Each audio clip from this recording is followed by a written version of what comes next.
ചെല്ലട്ടെ. നിക്ക്, നീ പോയിട്ടെന്താ ചെയ്യാൻ പോണത്? അത് ആളെ കറക്കി കൊണ്ടുവരുമ്പോ കണ്ടാ മതി. ഐഡിയ എന്താണെന്ന് പറഞ്ഞിട്ട് പോടാ. അതെ, വ്യക്തമായിട്ട് പ്ലാൻ എന്താണെന്ന് പറഞ്ഞിട്ട് പോയാ മതി. ഇനി വന്നേ.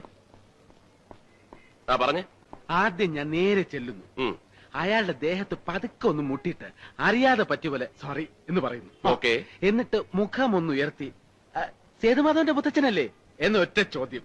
ആ ചോദ്യത്തിൽ അയാൾ വീഴുന്നു. ഇവൻ പോയാ വീഴൂ? ഞാൻ വീഴ്ത്തും. ഓക്കെ, നീ ചെല്ലു.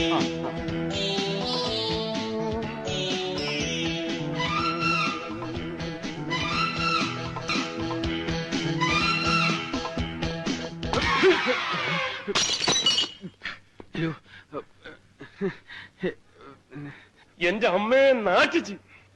ഇന്നെന്താണത്? ഞാൻ മുത്തച്ഛന്റെ കൂട്ട്, ഞാൻ മാത്രമല്ല അവരെല്ലാവരും അവര് തട്ടണമെന്ന് പറഞ്ഞ് ഞാൻ ഇങ്ങനെ ആരും മുട്ടാറില്ല. അതുകൊണ്ട് സോറി. ഇത്ര വലിയ കണ്ണോട്ടല്ലോ മറ്റേക്കാ പോലെ. സോറി. എന്തത് സോറി?